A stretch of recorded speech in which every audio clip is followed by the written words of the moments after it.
Thank you, listeners. Thank you so much for hacking into the mainframe and joining us for episode 85 of Puppet Masters and Castle Freaks, the internet's leading all things Charles Band podcast. I am one of your hosts, anti-technology crusader Jared Hornbeck, and I'm coming to you from Brooklyn, New York. But no, I am not scouring the streets of the early aughts or late 90s or whenever the hell this is. Who else is here with me? Well, it's me, Steve Guntley, and why you gotta pop a guy's ass? I mean, why? Why you gotta do it? This is the podcast about cable attacks, junkie chases, and internet beetles. That's because this is the podcast about Horrorvision, an early internet thriller that marks the beginning of the Tempe era at full moon, which we have talked about a little bit with the founder of Tempe Pictures, J.R. Bookwalter, who is back writing this episode. I'm excited to talk about this one. This was not on my radar at all until yesterday. We'll get into a little bit why, but we have an amazing guest joining us here to talk about this movie. Who is here with us today, Jared? Oh, we sure do. So our guest today is Kolleen Carney-Hoepfner. She is an editor-in-chief of a literary journal, Drunk Monkeys. She's a freelance copy editor for such publications like Fangoria and a lot of other cool stuff that you've probably read, and has also published 2 poetry collections and working on her very first novel. Another amazing Fangoria connection. I'm so happy. We're thrilled that you're here. Kolleen, thanks for taking the time. How's it going? Thanks for joining us. It's really good. Thank you so much for having me. I'm very excited to talk about this.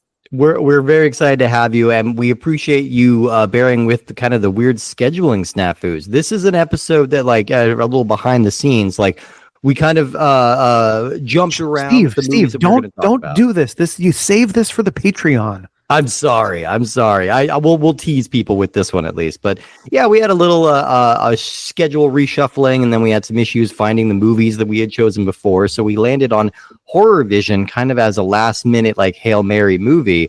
And I was pleasantly surprised to find that this movie exists in one of my very, very favorite micro subgenres, early internet thriller, which always, I mean, nothing delights me more than seeing people with very early 2000s fashions, usually leather pants, reacting very earnestly to like a GeoCities webpage or like something. Everything looks like the Space Angel Fire original website, and they're just talking about things like, oh my god, how are we ever going to access 1 kilobyte of memory? Like, it's crazy. Well, we'll see. I think I nailed down the aesthetic of this movie, which really firmly roots it in like the early 2000s. Yeah. Is that when this movie starts, you're not really sure yet if the movie has started or if you're just sitting through the "you wouldn't steal a car" anti-piracy. Yeah, shaky handwritten sans serif text. Threatening music. Sounds like you're at a new metal concert. Very early 2000s new metals, very specifics, like Switchblade Symphony type stuff. You wouldn't download a car, that kind of stuff. Yeah. I would download a car. I would absolutely download a car. Are you kidding me? 3D printers. It's happening now, people. Open your eyes. Yeah, so we landed on this movie, like Steve said, kind of a Hail Mary.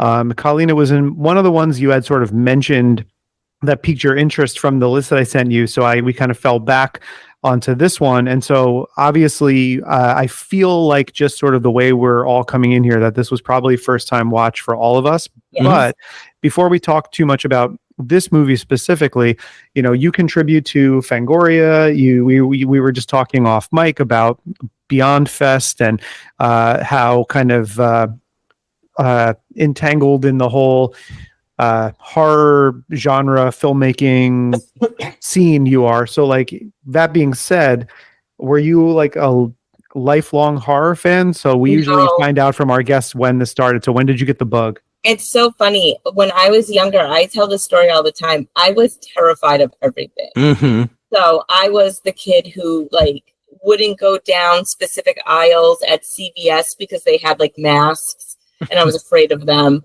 My cousin had a door with all the Garbage Pail Kids. I was afraid of that. I grew up with 3 older cousins, very close in age to me, but like 1 year, 2 year, 3 years older. And I would be over their house all the time, sleeping over, and they'd be watching Freddy and Jason and Chucky, and I'd be horrified. But of course, I had to watch it because I was stuck there. I was I'm a ferocious reader. Mm-hmm. And I would actually memorize where Scary Stories to Tell in the Dark was at each, like Walden Books or whatever, so I could avoid going down the aisle.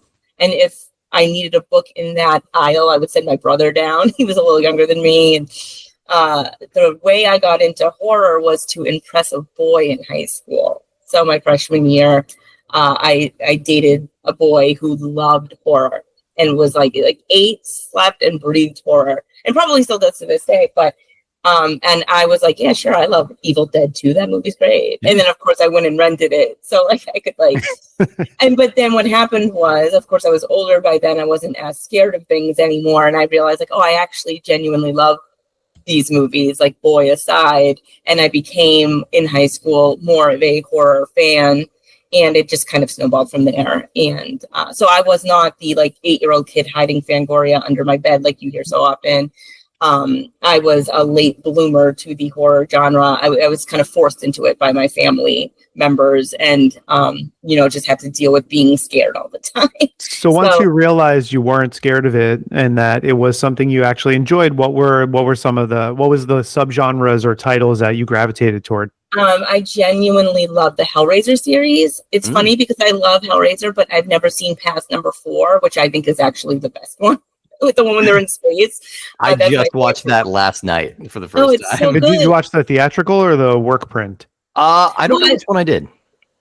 Well, the work print has more of like the Victorian era powdered wig Cenobites. You would probably be able to tell because the quality inside of it is lacking in some areas because it's which version gives me more of Fancy Boy Adam Scott, because that's the one I want. They're both pretty equal.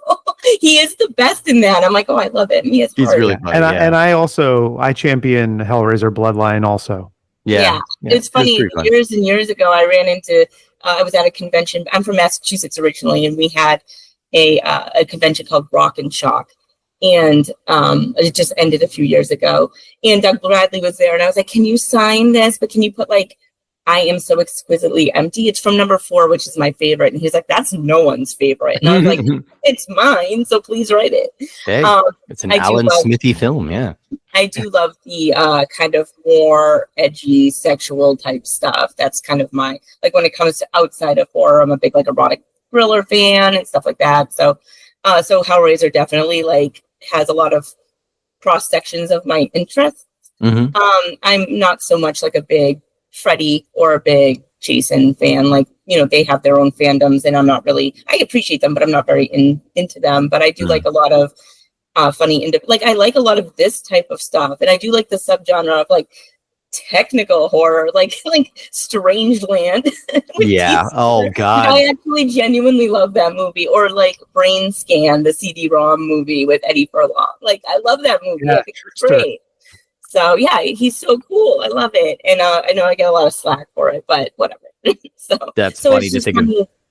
I haven't thought of Strangeland in a long time. They filmed that movie near where I grew up in Colorado Springs, Colorado, and it made all the newspapers because no movie ever films in Colorado Springs, Colorado. Right. And this NC-17 body horror film with Dee Snider from Twisted Sister. It's so good. I love it. I don't remember, so remind me. It's filmed there, but is that where it's set? I think it is, right? I think it is. Yeah.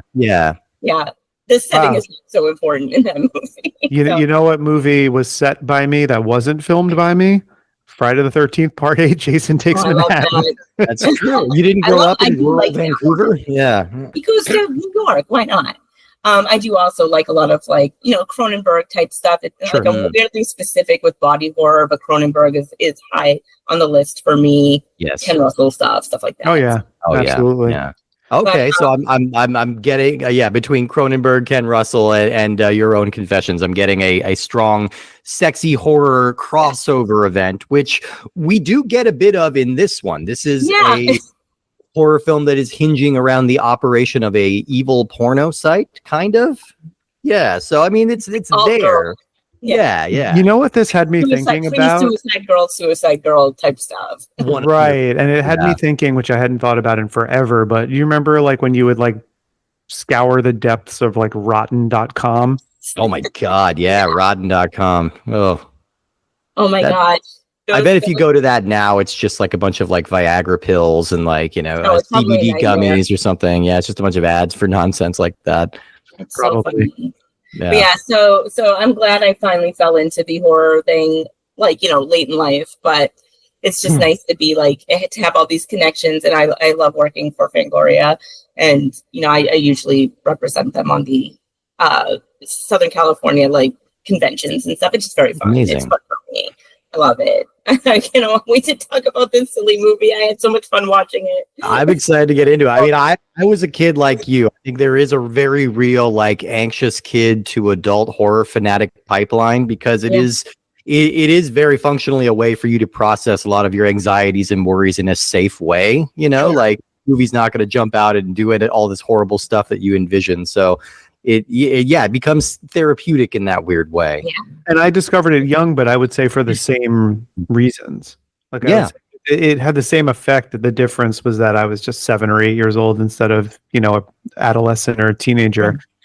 But we're going to get into talking I love that word, this goofy movie. There's no harm. There's no harm in describing a movie as goofy. Like you're saying it with a negative connotation, maybe, but not really. So hey, I love Disney's 1995 A Goofy Movie. Hey, I'm a big fan of it. That'll be our Patreon sister show for this movie, our review of A Goofy Movie. But Steve, why don't we talk about dancing along to Eye to Eye?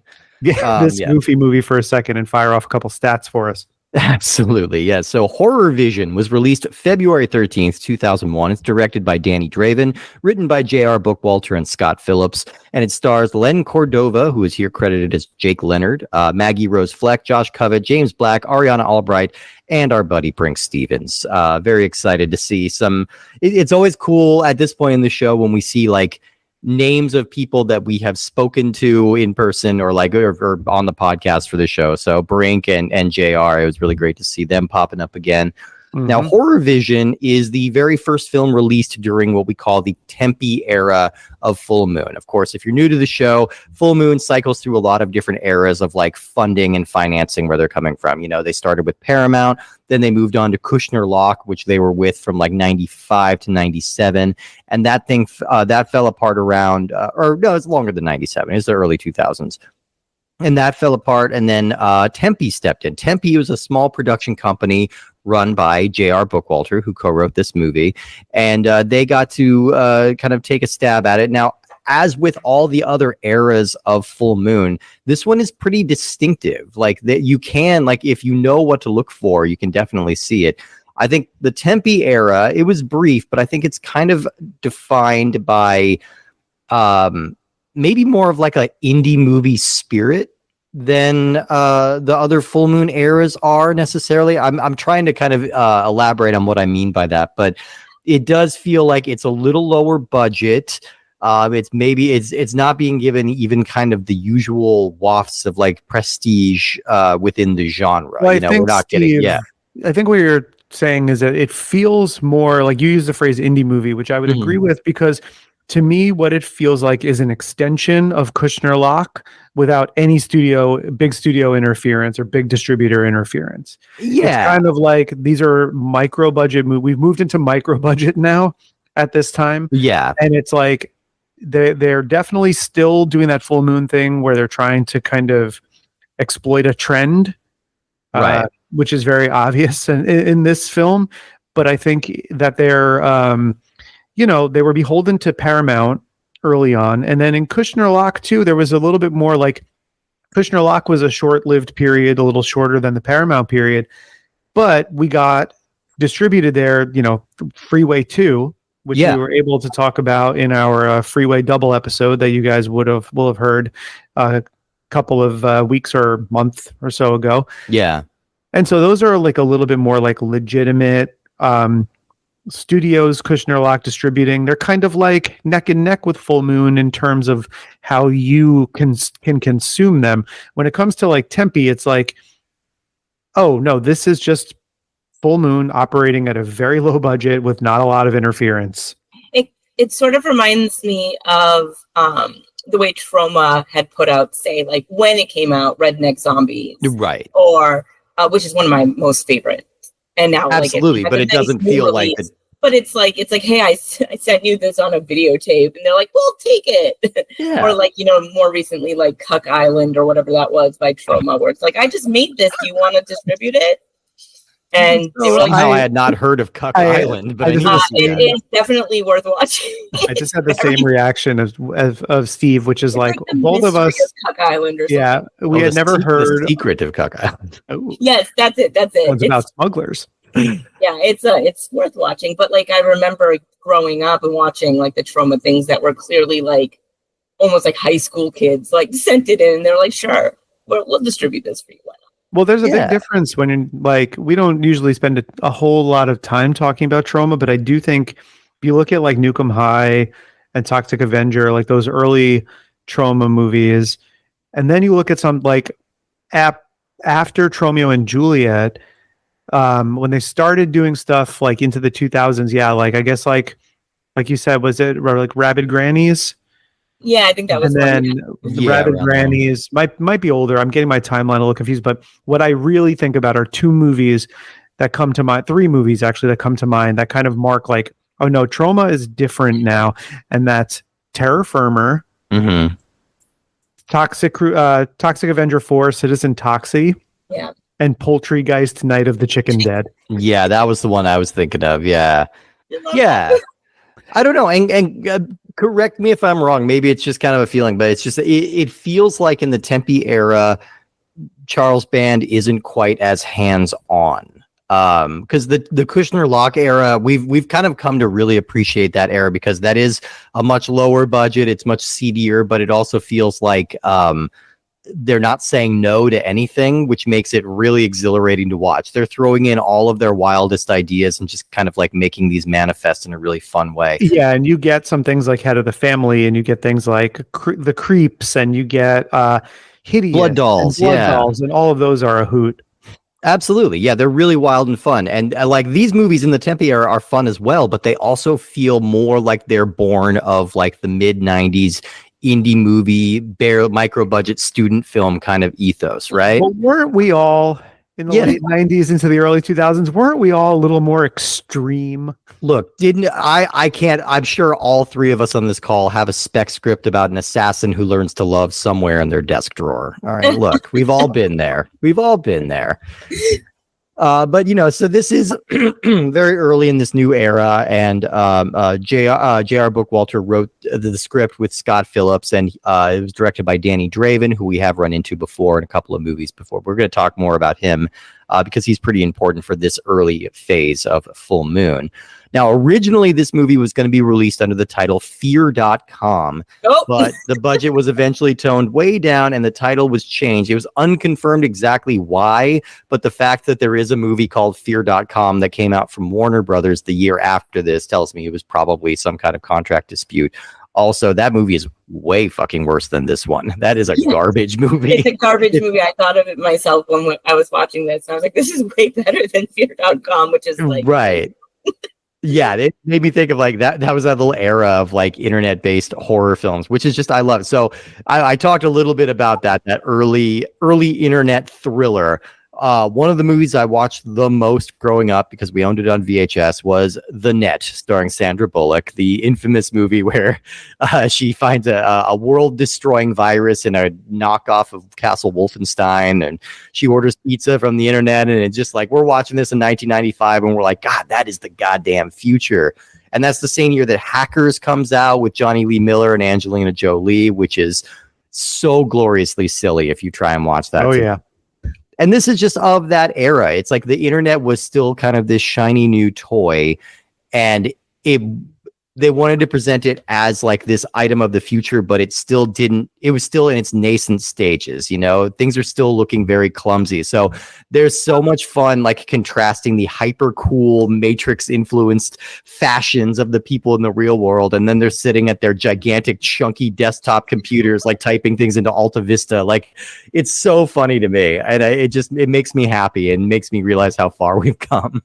The little like old school like chat bubbles and stuff, and like I love all of that. Like the chat, like the chat rooms of these types of movies where it's like a little square, and I'm like, oh, I kind of miss that internet in a way. Yeah. And you Everything can was tell so you were in the shady chat room if it was a black background, you know? Yeah, yeah. I miss that.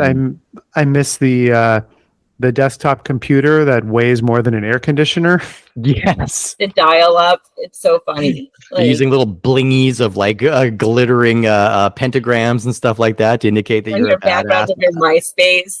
I mean, there's so much of that here, and that makes me very happy. There is one other thing that we should mention in relation to this movie that weirdly has not come up for us yet.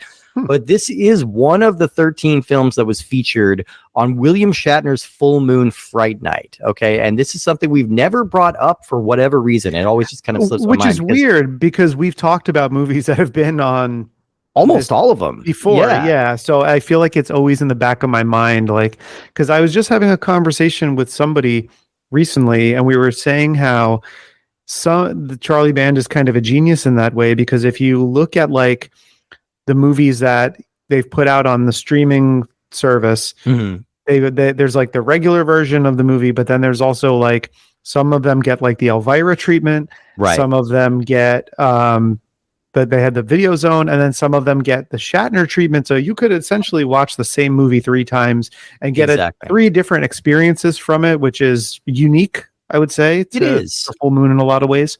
And now I must admit, I have not watched any of the William Shatner episodes of this, but basically what William Shatner's Full Moon Fright Night was, it aired on Sci-Fi in like 2002 or 3, something like that, pretty early in the Sci-Fi. They still hadn't switched over to Sci-Fi. They were not SYFY yet. They were still Sci-Fi. Sci-Fi, yeah. So it was early days. Long time ago. Yeah, and this was basically them attempting to do a new version of Mystery Science Theater, you know, which obviously was a big hit for them for a while. And then, you know, so this is just William Shatner, usually a guest, sometimes a puppet, and he's riffing over some of the Full Moon movies, many of which we have covered. So this was one of them. The other movies that are covered on that show are Oblivion, Vampire Journals, Castle Freak, Hideous, Witch House 2, The Creeps, Killjoy, Ragdoll, Shrunken Heads, Head of the Family, and then the only 2 we haven't watched are Prison of the Dead and Sideshow. So we've caught almost all of them at this point. And the show only lasted 1 season, but you could still find all of those on the Full Moon streaming app. So you can watch those.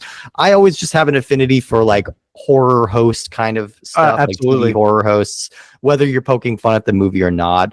And it's also smart of them to get ahead of it because Mystery Science Theater has done many of these movies. Riff Tracks has done many of these movies. So why not just own it and like make that part of your brand? You know, like we're going to do our own version of this. Yeah. And Shatner is kind of the perfect person for it, at least at that Shatner 25 years ago. Yeah. That part of his career, you know, like the perfect host for it, you know, the perfect foil to someone like an Elvira or Rhonda Shear. Yeah. Yeah, absolutely. Now, Horrorvision itself is one of those scripts that, like, if you feel like we run into these on this show from time to time. Like, you feel like if they had maybe another like 2 or 3 weeks and maybe like $50,000 more dollars, you could have elevated this to like the next kind of class, the next tier, whatever way you tier your movies. You think this one could probably move up because the quality on this movie, I would argue, is there. They're maybe a little restricted by what they can do. And there was also a bit of a dictate like that. I think they had a problem expanding the movie. It was originally a 45-minute short that they had written, and Charlie Band demanded that it be at least 70 minutes long. So they had to pad it out, which is why we get the clumsy music video montages. We get a lot more exposition. Desert montage. Oh, the desert montage. This movie is an hour and 12 minutes long, and 6 minutes or something, it's like them driving through Joshua Tree. But that makes sense. They were told to pad it out. That I actually did have a question about that, but that makes sense to me now. So that is there's a lot of montages. That is such old school grindhouse like mentality to making movies. Like DVDs were already a thing at this point. Like obviously this was not going to theaters. I don't know why they felt the need to make this a theatrical length film, but I appreciate that they went for it because we do get, I mean, those montages are kind of unintentionally hilarious, mostly because of the scene where they drive by. I think we're supposed to think this is like a street fight, but it looks like 2 buddies doing backyard wrestling moves on a mattress on the side of the road. They are clearly like practicing their like Stone Cold Stunner, you know? Right. I laughed a lot at that scene because I had the same thought where I was like, it's framed in a way, presented in a way where like they're driving past this like tragedy on the side of the road. It really looks like they're having a blast. Yeah. At worst, I'd be worried that they get a staph infection off that mattress, but they are being pretty safe for brutal street brawlers. Yeah. One thing that I think it's important to bring up, though, you're mentioning like lack of budget, lack of time, and stuff like that. So my understanding, as it pertains to Danny Draven, the director of this movie, this was his first time directing. Mm-hmm. He was 21 years old. Dear God. And he was given the no ability to change anything in the script. He's basically told, this is how it's written, this is how you're going to direct it. So he wasn't really able to do any input. Scott Phillips, I guess, was like, you're not a seasoned, I'm speculating here, but maybe like you're not a seasoned director. Because I know like J.R. Bookwalter did co-write it story-wise. I don't know how much input he had on the screenplay. Yeah. And apparently like the screenplay was very much like page to screen here, and I feel bad for this guy like Danny Draven being like 21 years old with no prior experience, not being able to give notes or input or anything on the script. And I would say, like, again, how successful this is, your mileage may vary on how much you want to compliment this movie, but there's ambition here that goes beyond a 21-year-old like directing a movie. Like, yes, it's shot on video, and there's parts that because of that look like absolute dog shit. Yeah. But like, you know what? It's like you can kind of get a sense of the way that he wanted that he conceived some of these shots. You can't necessarily pull them off on video. Yeah. But it's like the intentionality is kind of there.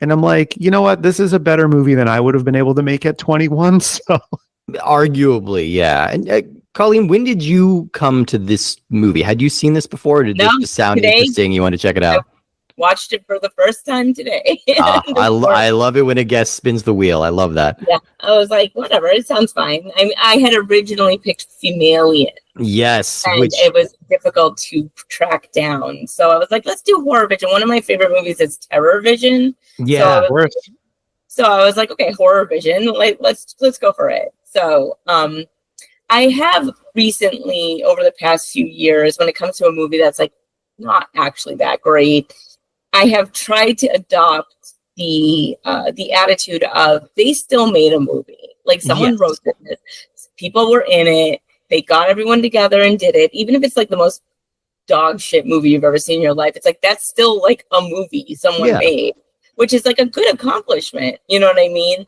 I was in a Blair Witch parody when I was 19. It's not that great. This is a better movie than that. Absolutely. So, look, it's Roger Ebert's thing when he was still with us, was always talking about that. You have to take a movie on its own terms, and you have to decide if it's successful at what it's trying to do. Like you can't, if you're trying to compare every movie you watch to Schindler's List, then it's a losing game. You know, like you're not, that's not the right mentality. You're supposed to look at the movie as it is, understanding the limitations that went into it, and decide what is it trying to do? Is it effective at what it does there?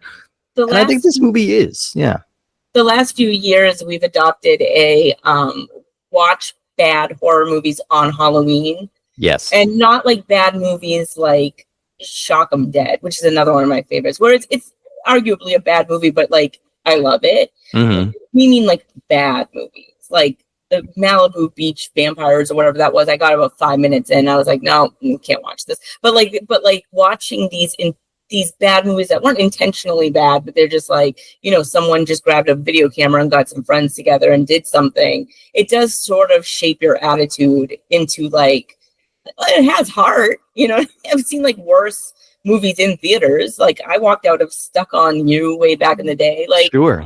Like I would rather watch this than that any day. So yeah, I don't know. It's just like, I guess I can just appreciate like the energy behind it and the like wherewithal to be like, I'm going to get some people together and we're going to do this. Like, better than something I've ever done. Yeah. Blair Witch parody aside, which I think was really fun actually. But You know what I mean? So it's just like, I don't know. Like, I have a soft spot for these types of movies, which is why when Jared was like, do you want to be on this? I was like, I absolutely want to be on a Charles Band podcast talking about weird shit. Like, of course I want to be on it. That's Of like course. it's my wheelhouse. So. Well, and that's perfectly punctuated by the fact that in one of the Facebook groups or something that I was promoting the J.R. Bookwalter episode for Witch House 2 and 3 on, somebody commented and said, this is probably the first time JR's talked about these movies in years. And I was like, that's kind of great. You know what I mean? It's like, this is a person who's now been making small budget movies for a really long time. Yeah. And those were two early examples.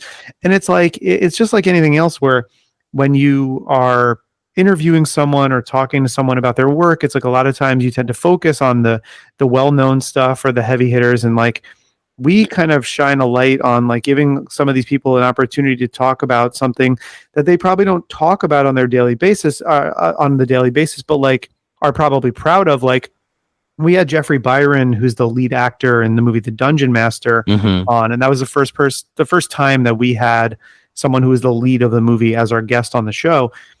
And it was pretty great in hindsight, because I'm assuming that experience was like, oh, wow, someone wants to talk to me about the Dungeon Master, like specifically, that's cool. And they get to talk about something that they don't exhaust all their breath talking about, and they get to answer and field some questions that they don't get all the time. And so that's been like one of the most fun aspects, I think, of the show, is to unearth some of these things and get people talking about stories and collaborations that they had with people 25, 30, 35 years ago. And that is something that I feel like I'm not trying to like be sanctimonious and say we're doing some amazing God's work by letting these people talk if about someone their else wanted to careers. say that, but yeah, that'd be fun. Yes, if you wanted to say that in addition to some other complimentary words along with a 5-star review, you can do that on Apple Podcasts or Spotify. I actually recently had that kind of thing happen. Like, I was on the giving end of, I had run into an actor and director named Calvin Reeder. I don't know if you're familiar with him, but he years and years ago was on like a Washington-based cable access show called Jerk Bees. And then went on to do some like, directing and whatever. And he made a short film called Little Farm. And that was like 20 years ago. My son was like a baby and he's 20 years old now. And I was like, I ran into him at a screening and I was like, are you Calvin Reeder? And he was like, yeah. And I was like, I just want you to know that I watch your short film Little Farm like 4 times a year. Yeah. And I have for the last 20 years. And he was like, oh my God, really? And I was like, yeah. And a friend of mine was like, you're probably the first person to mention that to him in 20 years. You know what I mean? Like, he has a pretty well established career at this point. He was in the first VHS. And I was just like, I don't know. It like really did something. It really shapes a lot of my fiction and a lot of my own writing stuff, the vibe of that short, which is on YouTube. And he was like, oh, okay, yeah. And I was like, I don't know, like, I'm not going to talk to you about VHS, but, just wanted to let you know this random thing you did 20 years ago, like, impacted me greatly. And I'm sure, like, it's, it's nice to talk about these things that people do not often talk about. Yeah, for sure. For sure. No, that's amazing. And it's kind of what we've run into too with like, we've had some makeup artists and other crew member people, and they have like a moment where they're kind of like, okay, wait, I got to think about that because it's been a while. Right. Yeah. Well, let's talk a little bit about the plot of this movie, because it is really wild and fun. I love that we get to open with a Brink cameo. She's always down to show up and do a cameo, and I think she's very good in this little scene. We get to kind of establish the kind of freaky deeks that we're dealing with here. We have they're having a video conference while the guy's girlfriend is filleting him, and they're just so like funny. Having a casual conversation, and Brink is looking at this like, oh, you kids, like, I mean, the girlfriend's arm comes up and smacks him because he says something off-putting. That's how he finds it, like in the middle of something. There is something about early 2000s hacker movies, because this is the same scene that happened in the movie Swordfish, except there's no gun held to Hugh Jackman's head, but it's a similar vibe. apparently that's just what everybody who used the internet back in 2001 was up to. But I guess you didn't have a computer, Steve. That's all I'm going to say. Yeah, I must not have. Yeah, they didn't get the right kind of internet. But Brink is kind of like running a like pornographic photography website, and she's working with this guy named what was his name? Dex Draven. Dex Draven. Which is very and subtle. His girlfriend's name is like Daxy or whatever. Like they have basically Dazzy. They have the Dazzy name. Yeah, Dez and Dazzy. Yeah, they have very similar names, so that was getting a little confusing. But he's like an aspiring screenwriter who is just like maintaining all these like hosting sites for pornographic goth sites. You know, this is a proto Suicide Girls.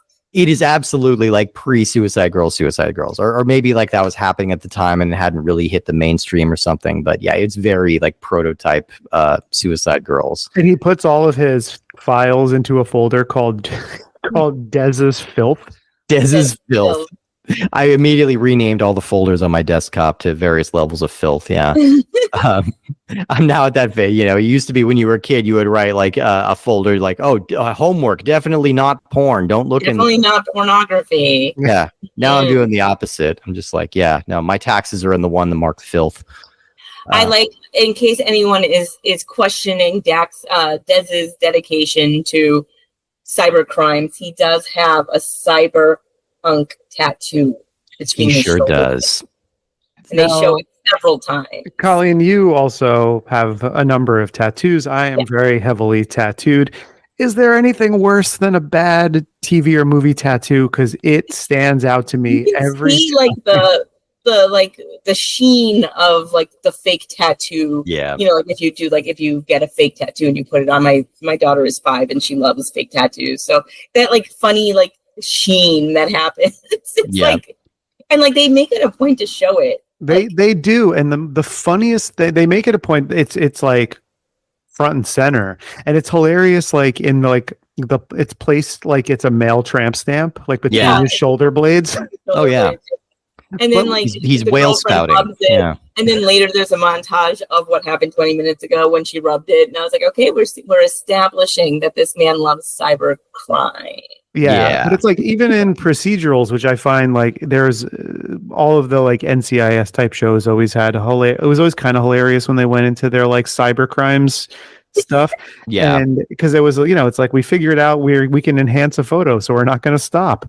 Yeah, but enhance. They always talk about tattoos on people, and it's always so funny because in that kind of world, no one can ever just have a tattoo. Right? It's like, oh, he has a tattoo of an angel. It must mean he's from like the Hell's Angels of Orange County gang.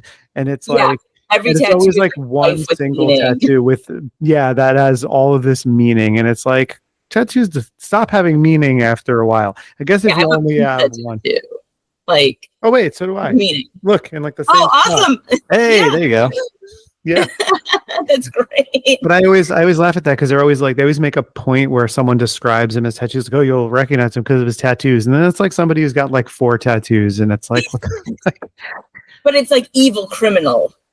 Like it says it like across his chest. I was like, oh, okay, I found the evil criminal. Right. It's gonna be like the guy who's like the main foil in the show Good Girls, because he's only got 1 tattoo, but it's that really cool like throat tattoo that goes all the way up. And it's like, if you're gonna be one and done, like that's the way to go. Oh yeah, that's the way.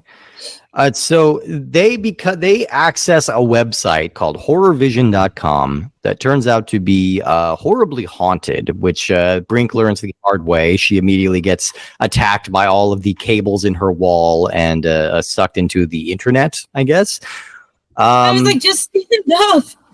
Like they're just like, like just get up and walk away. Like they're not very, I don't know, they're not very tough. It's funny. I and then they go away later. They put themselves away. It's like nice. They like clean up after themselves. It was almost like a little stop motion-y shot, but I'm watching it. I'm just like, this feels like a late night infomercial for like some way to manage all of your unruly cables behind your TV. You know, like be a better way. Cables. They keep eating Brink Stevens, dragging you down. Yeah, that's exactly what that is. So, you know, they get all caught up in this whole conspiracy involving this website, which is being run by this malicious demon AI thing.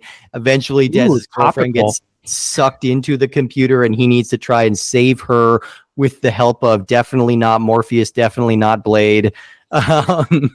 James Black, who shows up in a long sleeveless leather duster, just looking amazing. He's like sitting on Dez's car, like every time he's like, "Get off my car! Get off my car!" Yeah, he's always just like perching, like he's Blade, like everywhere, and it's so funny. It is so of its time.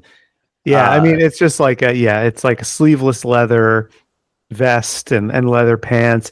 And I think this is an anachronism it came from the video aisle, but Dave J mentions that this actor, James Black, had starred previously in Ragdoll, which is, I don't believe to be true. I don't think that's him. No. So he was we talked when we did our Ragdoll episode with Movie Dumpster, which you can't find on our feed, but if you go onto Movie Dumpster's main feed or their YouTube channel and go back to February of this year, you'll find our episode on Ragdoll, which was kind of on the precipice of a Tempe era movie. Yeah. And Full Moon. Quite good. Big City Pictures, which we liked quite a bit. Yeah. But this guy was in, so for Ragdoll, Craig Ross Jr., who I believe directed... Did he direct Ragdoll or Killjoy? Now I'm getting it's Killjoy. Ragdoll was Ted Nicolau. Ted Nicolau did. That's right.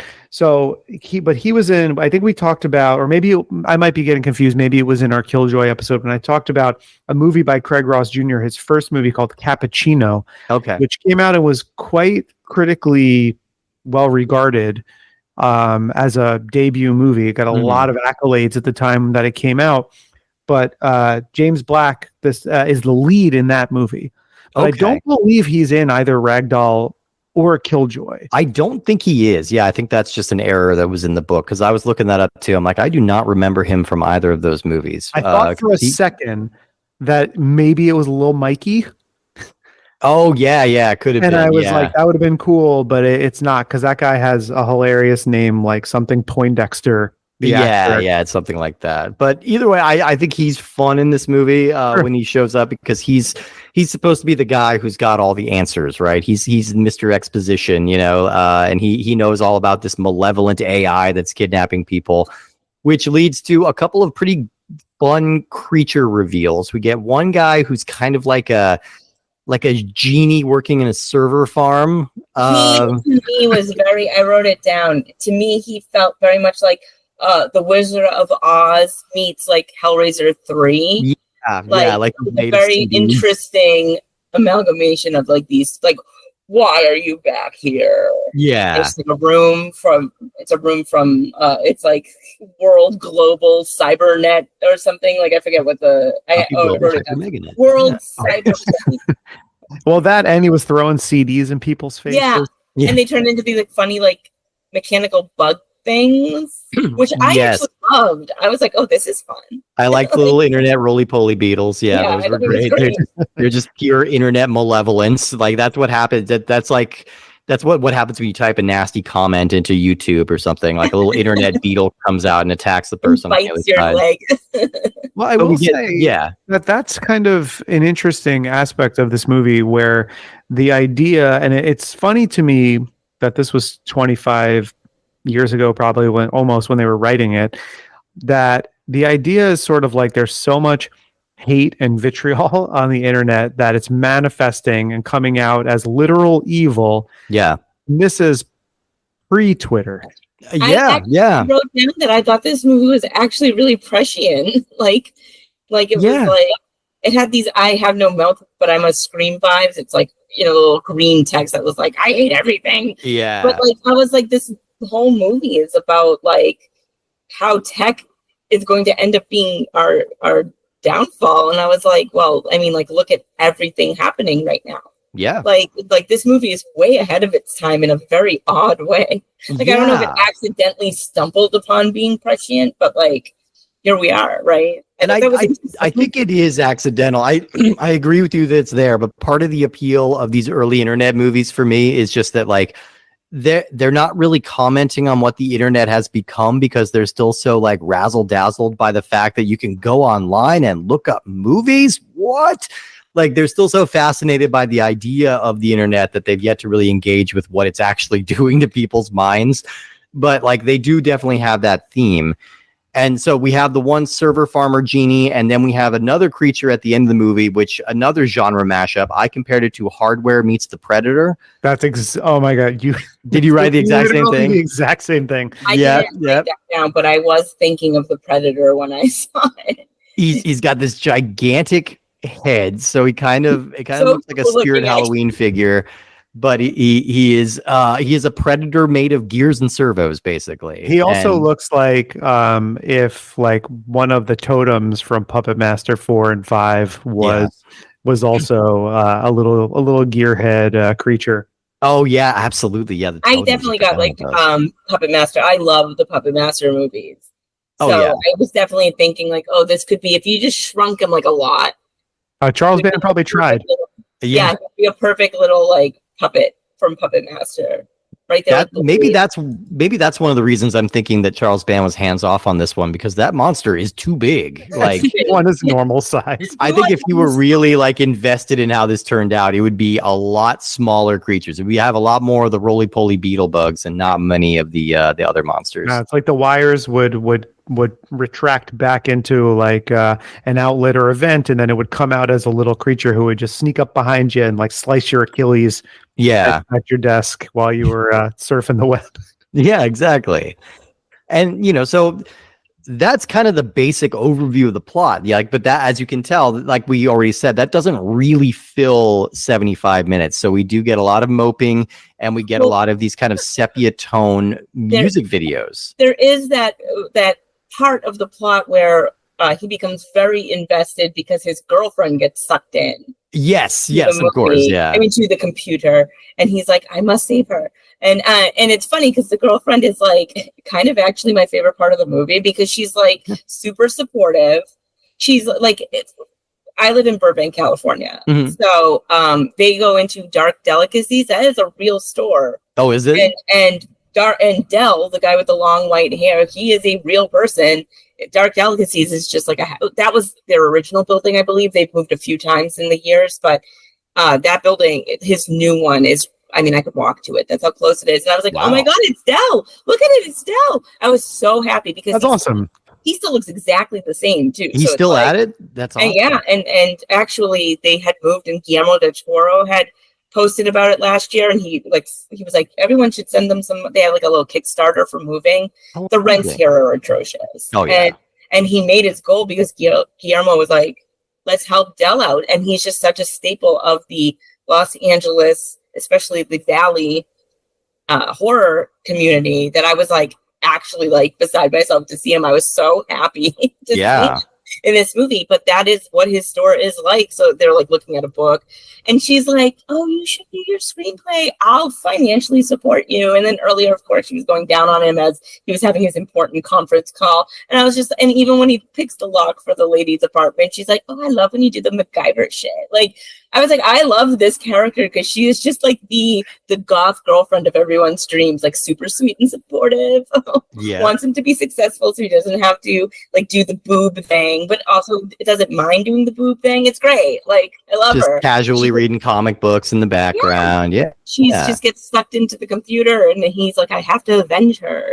And then, I thought I found them like pretty likable from the beginning, and their relationship, while very broadly stated, what their goals and how they can sort of help each other out is a little clunky, and in the way it's delivered, it was amiable enough.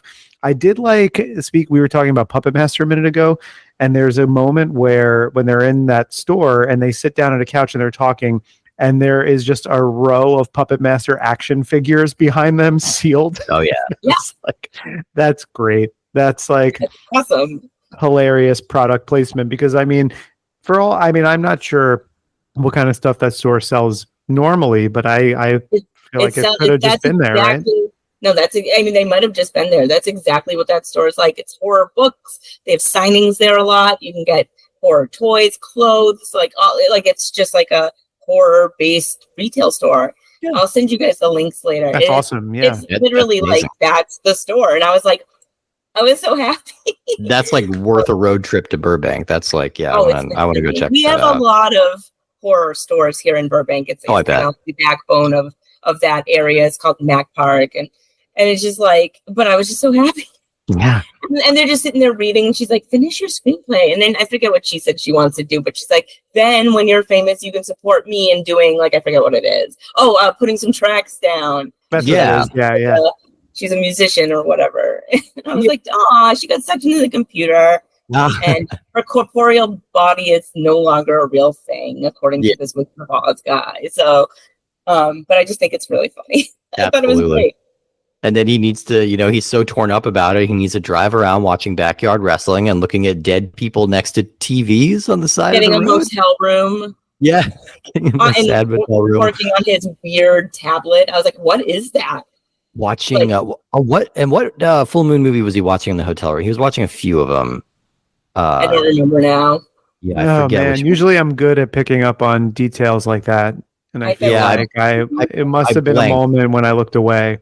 It was definitely recognizable. It was a movie we've covered. It was a recognizable movie, but I'm forgetting what it was. I think it might have been Hideous. But yeah, either way, like they put that little reference in there. I don't know. Look on IMDb and see if it's under movie connections, because I did clock that he was watching something, but I just didn't pay enough attention to see what it was. But this is the unusual movie that lists all the artists from the soundtrack in the opening credits.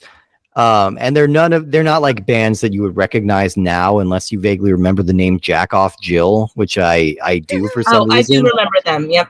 Yeah, I don't think I've ever listened to them, but yeah, I remember that name. He was watching Arcade. Arcade. Oh, that's it. That's it. Absolutely the other internet-based or technology-based full moon horror film. Yeah, he watched like the one good moment of that. And it also says that The Dead Next Door is in there somewhere. There it is. Okay. And that's one we haven't hit yet. Yeah, we haven't covered that yet. I really like, the stuff in the beginning with Brink is a lot of fun, and I like the couple when they're together. And then there's moments in this movie that I enjoyed. One thing I really didn't enjoy about it is, like you said, like all of that sort of sepia tone B-roll that's happening through a lot of it, because it just made me think, and maybe I'm alone in feeling this way, but I feel like in terms of all culture and all media, like I find like 1998 to like 2005 to just be like the nadir of all media. Like, I just find it to be the worst. Like it was, I was definitely still formative at times, like late teens, early 20s in that time. But it just like, I didn't connect with stuff that was new then. Like I was going back and listening to like punk from the 70s and 80s and like discovering a lot of older stuff. And I wasn't really connecting. I stopped listening to the radio at that time. I mean, it's impossible to have existed during that time without hearing like Smooth by Santana and Rob Thomas. So like I never purposely once listened to that song, but I've heard it 400 million times. Yeah. And that's just like, that's kind of stuff was ubiquitous. And I'm like, I just feel like this is such a gross time period. I don't get like positive nostalgia. No. When I see things so rooted. So I find myself having to kind of like, look, I'm not connecting to, because I don't have like, I don't hold that time period in high regard. I don't look back and be like, oh man, I could have been just like Des, man. I could have been wearing a tank top and leather pants on the computer at this time too. Can we also, his leather pants, the Foley, like it's so squeaky.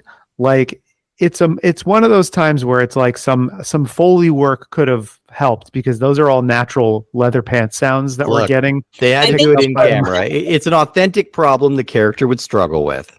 I think they were pleather. I do not think those were real leather pants. That's actually, you know what? That's fair. Either way, like watching this movie, you could smell those things. Yes. Like he is riding around in a hot California heat, like wearing these leather pants all day long. You can just feel like the crotch vapors wafting off of this movie. Smell the whole movie, really. Like we have like the drug addict on the bed, like begging him to pay her for sex because she's waiting for money from like the woman at the beginning, and it's just like, well, how'd you get in there? And I just I love the junkies. the junkies that he meets in the hallway. He's just like, It's woman, just you stole my stuff. Now I have to go out and use something else to buy drugs. Like, it felt very like a the lady Christian with the play. bat with the like beating up the guy, and then like she's like, hit him next. I'm like, this is so chaotic. I absolutely like love this. Yeah. Yeah. In case you forgot that it was the year 2001 and we need a hard F slur. Like Oh, a yeah. hard, Yeah. Hard. hard. Oh, wow. Yeah.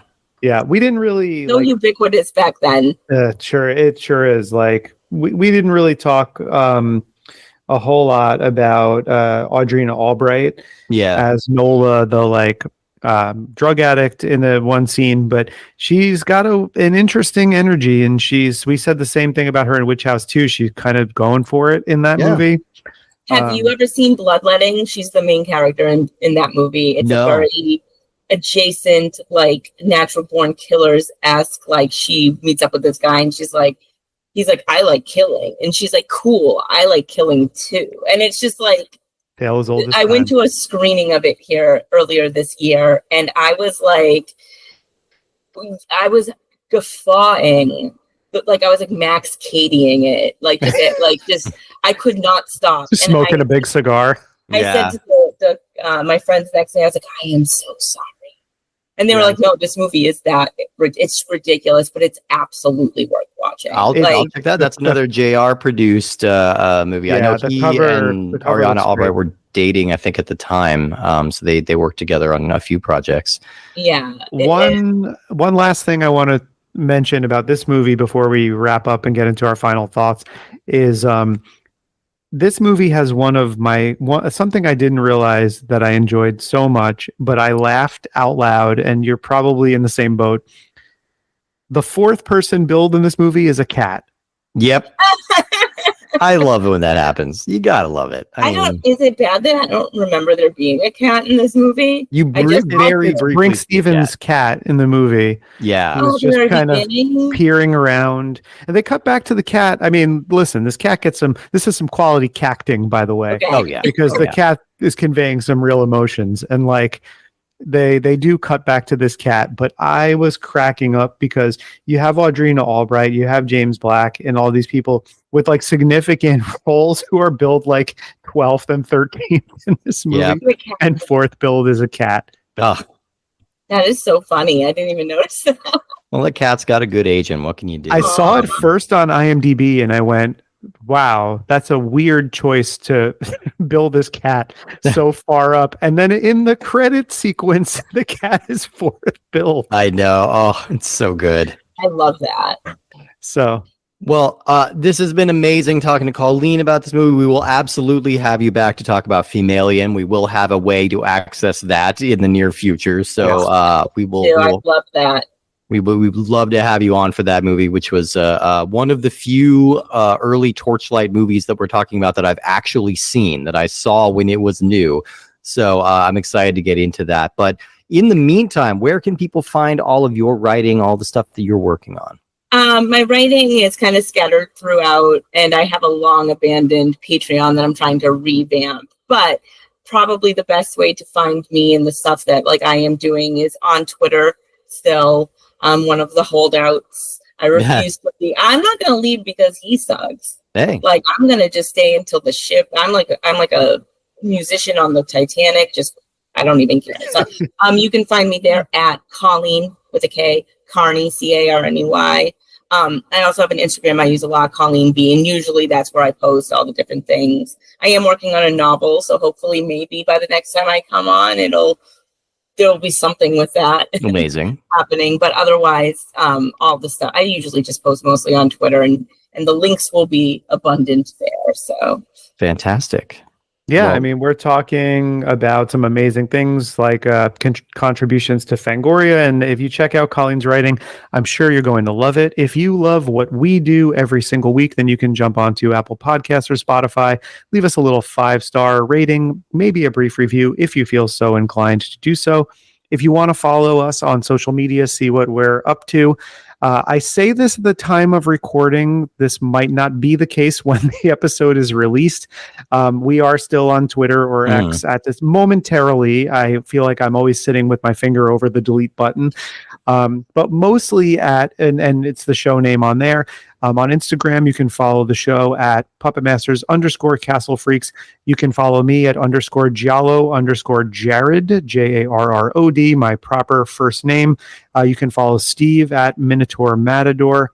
You can email us at puppetmasterscastlefreaks@gmail.com for any fun questions, comments, criticism, both constructive or not. We will read it and we will listen to it. But we're not the only show that Steve would like to plug. Steve, what else have you got going on? Oh, absolutely. I have another show called Cinema Arcade. That is cinema and arcade mashed together because that is what we are doing on that show. We are watching movies and playing the video games based on those movies. As of our recording time right now, we're still working our way through our Halloween month, all spooky movies all month, which means you're going to be able to hear Jared talking about Nightmare on Elm Street pretty soon. The best Nintendo game ever made? ? Parentheses, no, it is not. End parentheses.